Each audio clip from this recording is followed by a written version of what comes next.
So I'm at the end of a toxic cycle. What do you freaking do? No,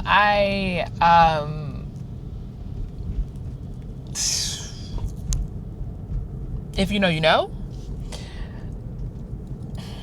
We all develop various coping mechanisms to deal with whatever we experienced in childhood that contributed to difficult and negative and regressive patterning as a result of either dysfunction in primary relationships or neglect in primary relationships. And then, we develop coping mechanisms to deal with that, to live and to survive.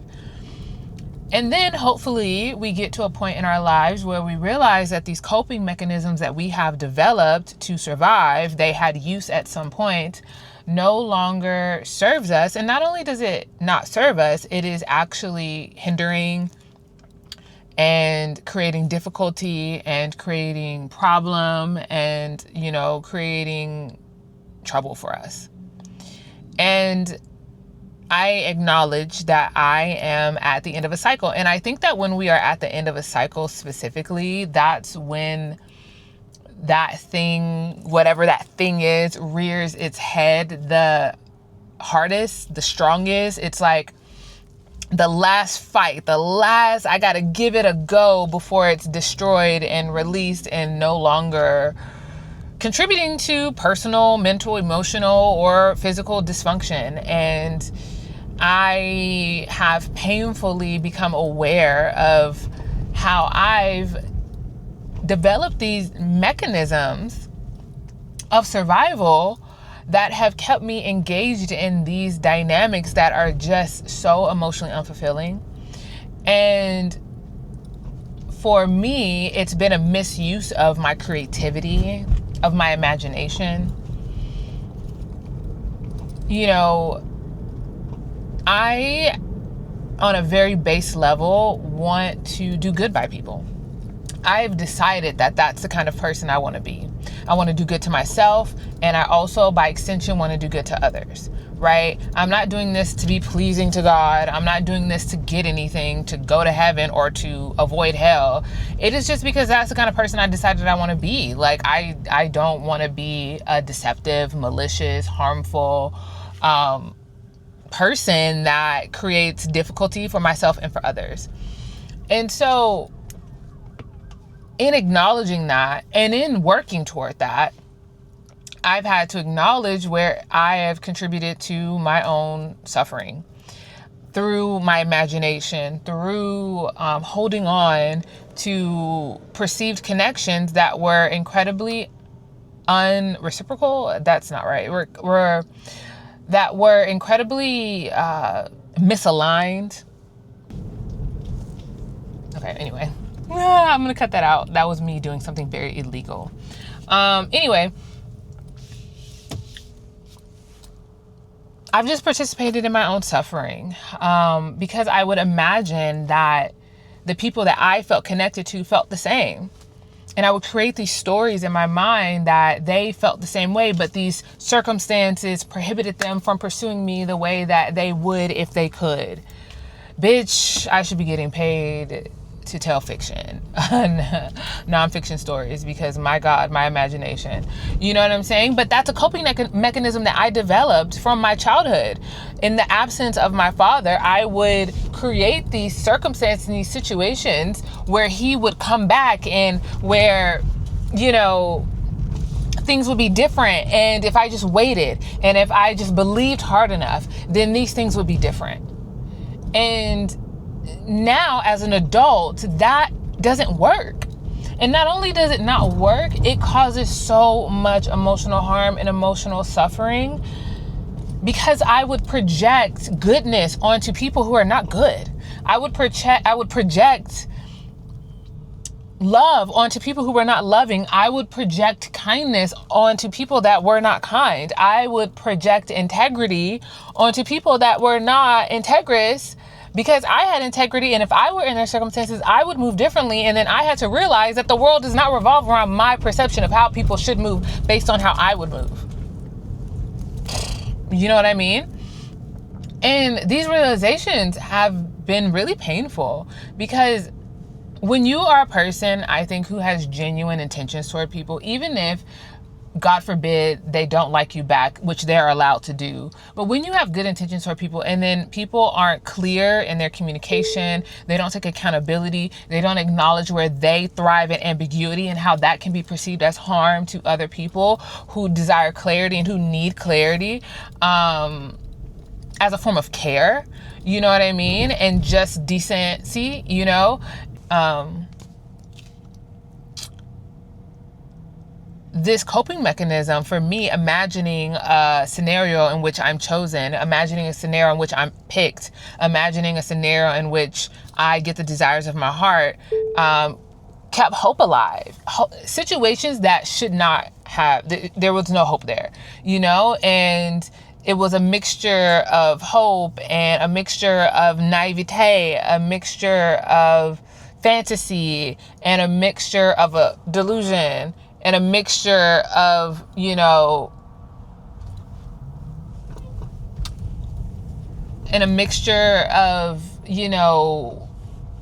unhealed, anxious attachment and a bit of avoidance, you know, like a mixture of all of that kind of contribute to this sense of, well, I'm sure deep down he feels the same way. You know, and it was just like, absolutely not, he doesn't. And it's not even just about that. I think for me, it's about acknowledging the truth. I am someone who really values truth. Like, that honesty is a huge, huge value for me. And I am willing to endure great discomfort if it means that I am receiving the truth about a person, about a situation, about a thing, about a reality, right? I am very willing to hold space for truth, even if it's not what I want to hear, right? And I think that because I developed that as a value, it comes up in my relational life when I have to look at a situation and I go, Nish, you cannot lie to yourself here. Look at this person's actions. Look at how this person has never showed up for you. Look at how this person has never moved an inch toward you. And you are constantly reaching for them. You are constantly forgiving. You're constantly being the one to bury the hatchet. You're constantly being the one trying to mend. And they have never, not once, considered you. They have never, not once, inched in your direction. They have never, not once, been considerate towards you. Where are you getting this idea that this person cares about you? Where is this coming from?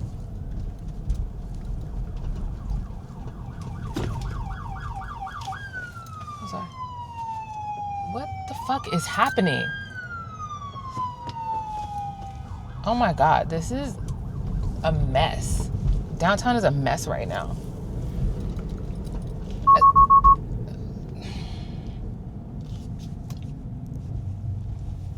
Basically, like, where are you getting these ideas that this person cares about you? Where are you getting the idea that this person gives an entire fuck about you? This person gives a less than a fuck about you, and they have actually been very consistent in not giving a fuck about you.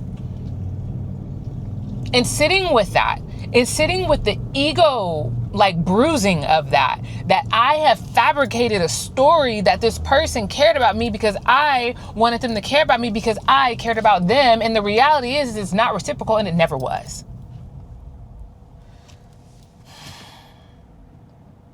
Dude, why the fuck are you not crossing at a crosswalk? Okay. It was never reciprocal. And that hurts. Especially when you put a lot of emotional investment in something and you think, well, because I've put all this energy into it, surely something good must come out of it. Nothing good is coming out of it, except for the revelation of a coping mechanism and how that coping mechanism doesn't actually serve you, or in this case, me, you know? And that's the pill that I'm swallowing right now. That I have lived a life of surviving through fantasy, surviving through hope, which is not a bad thing, but the hope is misplaced because it was relying on potential and not reality. There was nothing tangible to actually have hope in, other than my belief. Which, you know, had it been rooted in the reality of the situation, then maybe, but it wasn't. It's not. And it's only led to continued emotional discomfort and pain, and just this realization of, wow, like, you have very strong imaginative, you have very strong imaginative abilities. You should be redirecting your imagination into art, into storytelling, into things that can produce money for you, not a man. And not only that, a man who has consistently showed you through his non-action that he does not care about you, and he is not interested in friendship. He is not interested in more than friendship. He is not interested in your well-being. He's not interested in anything about you other than potentially sex.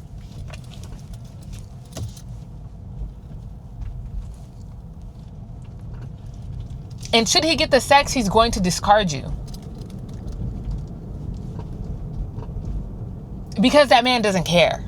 You know? And so I have to have very honest conversations with myself and look back on my relational history and go, wow, bitch, this is a pattern. This is a default programming system that you have developed in order to navigate deep emotional pain and heartbreak from childhood. You know, and there's a world in which, because my childhood was out of my control, I can't blame myself for the coping mechanism that I developed to survive the heartbreak and the emotional neglect. And so any morsel of crumb or care just felt like, this is love. This is love. And it wasn't. It should not be outside right now. Like, I should not be outside right now. This Venus-Pluto opposition going direct today is actually insane. And it just feels chaotic as fuck outside right now. Sorry, just needed to intro that right now. It feels chaotic as fuck outside, and I should not be outside right now. So I'm gonna continue my mission. Oh, fuck. Oh my God. I just need to go home.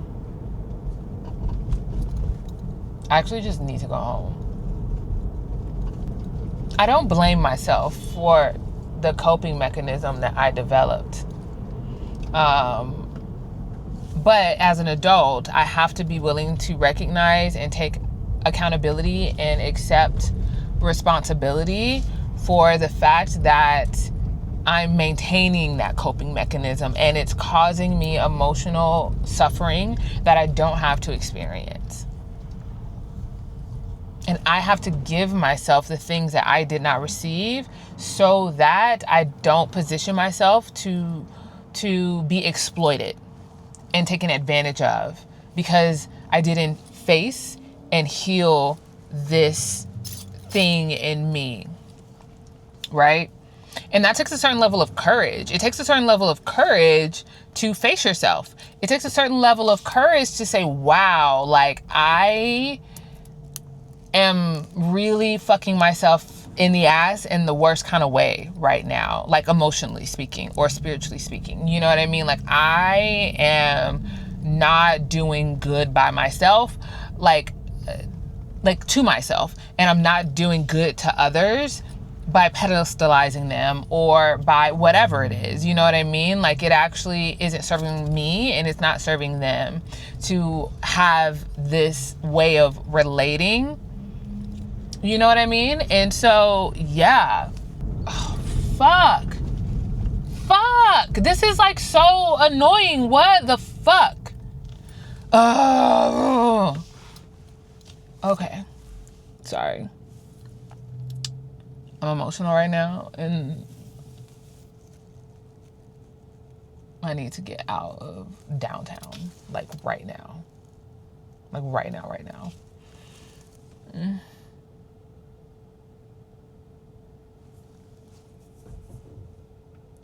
You know, at some point I have to accept responsibility and take responsibility of my own heart. my own emotional unavailability, my own anxieties around love, my own lack of trust, justified lack of trust. I still have to take responsibility and ownership over the state of my internal situation, my mental situation, and make the necessary adjustments, because I do want to experience genuine love and healthy relationships. Cute. Like, what the fuck? Ooh, people piss me off.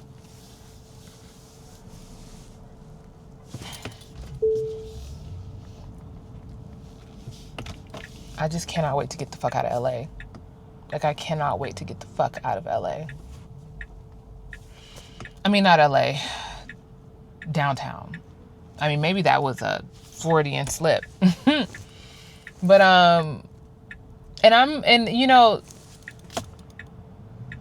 I think in some ways astrology has been helpful for me because it's helped me name patterns. As a Scorpio moon, I really, really, really hold tightly onto situations and people emotionally. And I hold on to it until there's no life left in it. Like, until there's nothing left to extract from it, then I let go. That's tough. Scorpio moon is a really tough placement to have.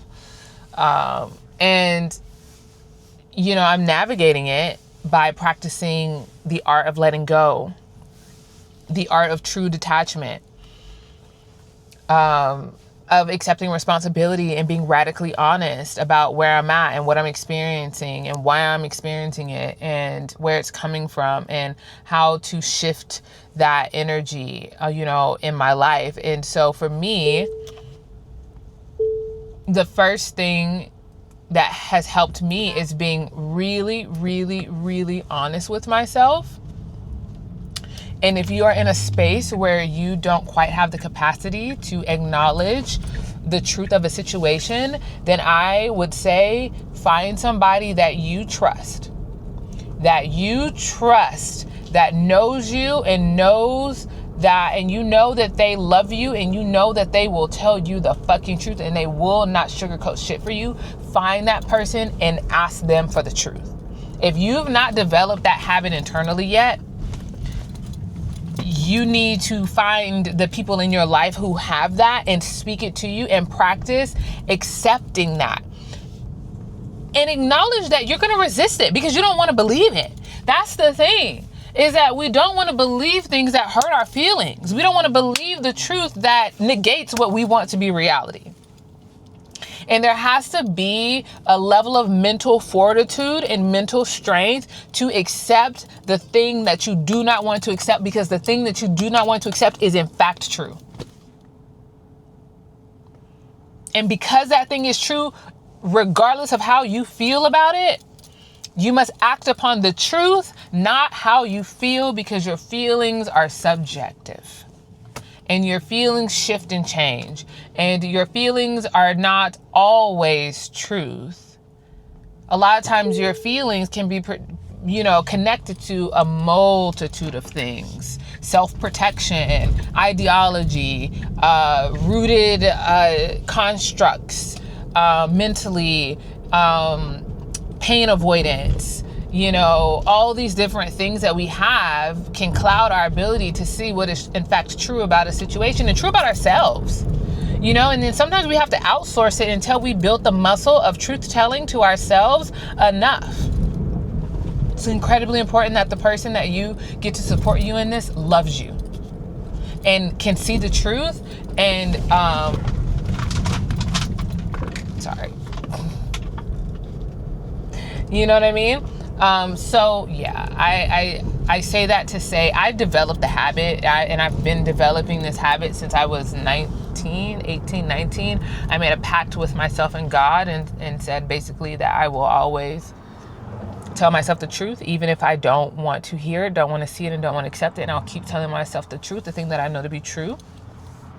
And, and this is a personal opinion, I think truth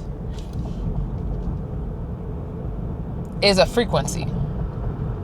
I think truth is a frequency. Because it's not about the same idea being true in every circumstance. It's about the thing that is true regardless of the circumstance, if that makes sense. And so when you are on a frequency of truth, you are able to tap into it. You can tap into what is true in any given circumstance, in any given situation, because you know how to recognize truth in general, not situational truth. Now, you know what I'm saying? Like you've developed a sense. I know what the truth feels like. And sometimes the truth feels uncomfortable. Sometimes the truth is painful. Sometimes the truth is fucking devastating. Sometimes the truth is devastating. Sometimes the truth is liberating. Sometimes the truth is joyful. Sometimes the truth is exhilarating. And sometimes the truth is destructive. But I think innate in the frequency of truth is the capacity to reconstruct and to rebuild and to move from a place of certainty, or if not certainty, conviction. And if not conviction, clear-eyedness, so that you can then find the path forward through whatever the situation is. Hopefully I'm making sense. And so for me, because I've developed that, even when I'm deep in la la land, if I center myself and I lock in and I calm my mind and I say to myself, what is the truth? And let it rise. And don't flinch. Even if I want to flinch at what rises, I look at it. I observe it. I pause with it. It's been helpful for me because using tarot cards have been really helpful for me because it's an instrument that has symbolism that is outside of like me. It's not just my thoughts. So when I want the truth, like if I'm really, really struggling with accepting the reality of a situation, so I'll ask the cards and I'll have a feeling of what the truth is, and usually the cards will confirm it. Randomized pulling, the cards will confirm it. And so I've been in a relationship with myself where I practice telling myself the truth, and then I practice sharing the truth with others. And when you practice being an honest person, you realize very quickly that majority of people are not honest people, and they are not honest with themselves. And because they are not honest with themselves, they are incapable of being honest with other people. Because they lie to themselves, they lie to you and everyone else. Because they do not trust themselves, they do not trust you or anyone else. So I say that to say is that recently, even though I've been in process regarding this cycle for the past 7 years, it's taken me 7 years to get to the end of the cycle and to be like, oh, I'm ready to be done with this. I no longer want to indulge in this. This has caused me too much pain. This is taking up too much mental space. This is taking up too much space in my heart. This is taking up too much space in my body and my frequency. I don't want to relate to people like this anymore. I am misusing my psychic gifts by imagining that this man loves me when this man don't give a fuck about me. It has shown me every time I see his face that he does not give a fuck about me. Every not responded text message, every day that person chooses to not engage with me, chooses to not repair with me, chooses to not try with me, is a radical act of fuck you. I don't even think about you. I don't care about you. And I had to take it like that. Because my mind was going, no. He loves you. He cares. Not love is strong. Let me stop lying. He cares, But there's just these mitigating circumstances. He cares, but. He cares, but. He cares, but.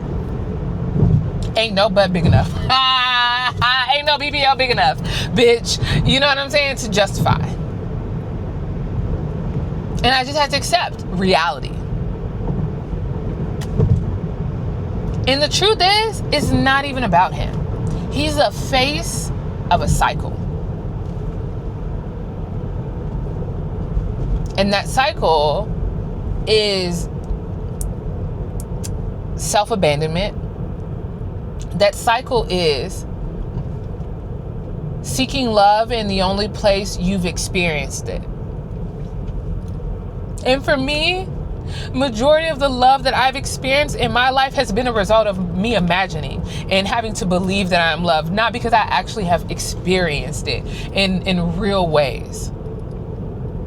I have in doses, and I have in community, and I have in certain relationships, but by and large, the love that I've experienced in my life has been a result of me believing and imagining that I am loved, not because it's been something that I've consistently experienced.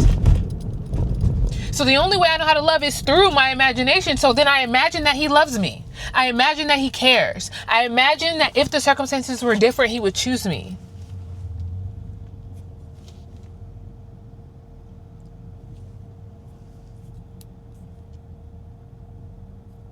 And acknowledging this behavior is deeply painful. It's humbling. It's embarrassing. But it's how I've received, it's how I get. Other people fuck, right? Other people, they'll fuck everything that moves to get that validation, to get that love. They'll just person to person to person. They're addicted to that physical merging, and that's how they get their love. That's how they get their validation. That's how they get their affirmation. For me, because I don't do that, I can't do that. That's not how I operate. It's been something that's been mental, emotional love addiction.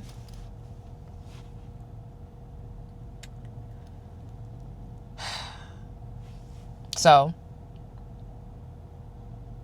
I'm not perfect, but I'm committed to healing. I'm committed to truth speaking to myself and to others. I'm committed to loving myself. I'm committed to not coddling myself and not avoiding painful realities. Because at the end of the day, I do the work that I do because I believe that I am worthy and deserving of true love, of healthy love, of being seen completely. And so, because I do feel worthy of that, I do feel like I want that, I do feel like that's something that is attainable for me, I need to destroy all the internal roadblocks that I can as a single person. Because there will come a day where I get into a relationship where the next level of healing is going to come, because you can only heal so far by yourself. You can only heal so far on your own. So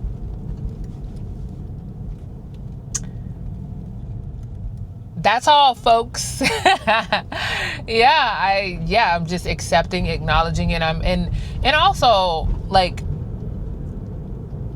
not feeling shame, or I should say not accepting shame.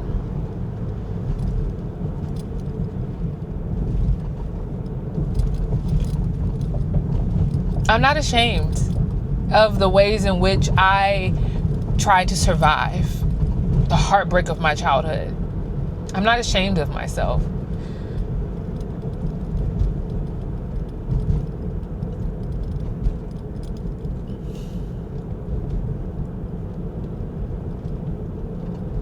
Because I am lovable.